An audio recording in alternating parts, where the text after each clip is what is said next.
Terroriste. Sous quelle motivation, sous quels moyens opérationnels, ce sera l'enquête qui le dira, mais que l'objectif était effectivement de commettre un acte terroriste et que ce n'est pas un accident. Alors écoutons maintenant un témoignage recueilli par Hakim Abdelkalek. Sur la promenade des Anglais, les corps sans vie se succèdent. Bien souvent un simple drap qui les recouvre. Eux viennent d'apprendre le décès de leur mère. Je reviens de manière là-bas, on me dit il y a un camion fou, n'allez pas. Moi j'avais toute ma famille là. Le temps que je vienne en courant, je vois ma mère elle allongée, on essaie de lui faire un massage cardiaque. Elle s'est pas réveillée. Un peu plus loin, cette jeune femme peine à expliquer ce qu'elle vient de voir. J'ai croisé plein de voitures du SMUR et les SMUR, les pompiers, la police. J'ai vu un ami à moi et j'ai ouvert la vitre pour lui demander s'il allait bien. Il m'a dit que c'était sa mère, le corps par terre. Ils ont massacré le pompier, des corps par terre. Partout des gens hébétés, parfois simplement assis, à côté d'un de leurs proches décédés. Alors retournons place Beauvau devant le ministère de l'Intérieur avec Clément Le Goff.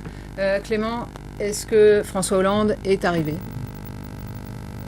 Oui, à l'instant, j'espère que vous avez pu le voir sur ces images. Il est arrivé il y a environ 1 minute ici. Le convoi du président de la République vient de pénétrer à l'intérieur de la place Beauvau du ministère de l'Intérieur. Les grilles viennent de se refermer. Donc le président de la République qui revient du Festival d'Avignon et qui va assister directement à la cellule interministérielle de crise. Il vient d'arriver il y a quelques instants.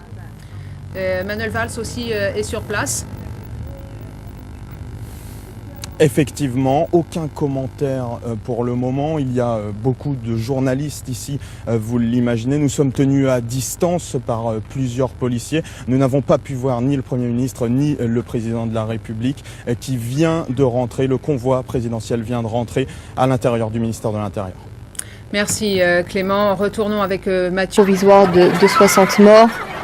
Bernard Cazeneuve doit se rendre sur place.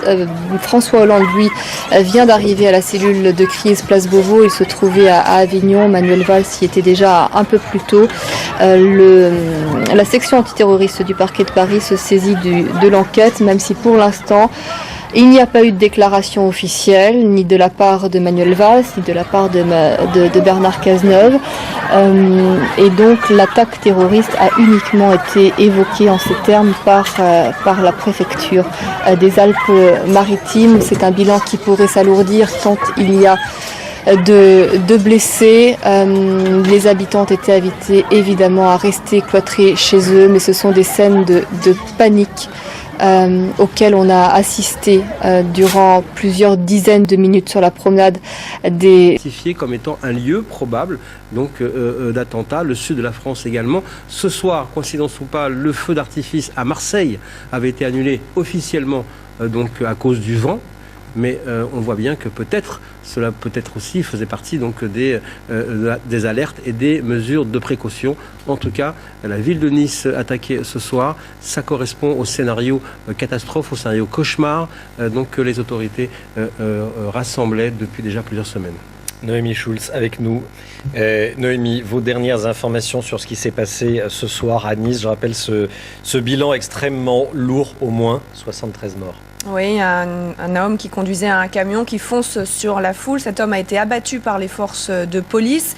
Les informations qu'on a pour le moment, c'est qu'il a été retrouvé seul dans le camion. Alors, est-ce que ça veut dire qu'il a agi seul? Est-ce qu'il a bénéficié de complicité? Évidemment, tout ça, c'est l'enquête qui va l'établir. On a également retrouvé une arme de poing dans la cabine de ce camion, mais pour le moment, pas d'éléments qui permettent d'indiquer qu'il se serait servi de cette arme de poing.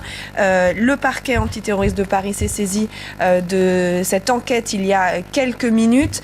C'est la sous-direction de l'antiterrorisme également qui va enquêter, la DGSI et puis la PJ locale.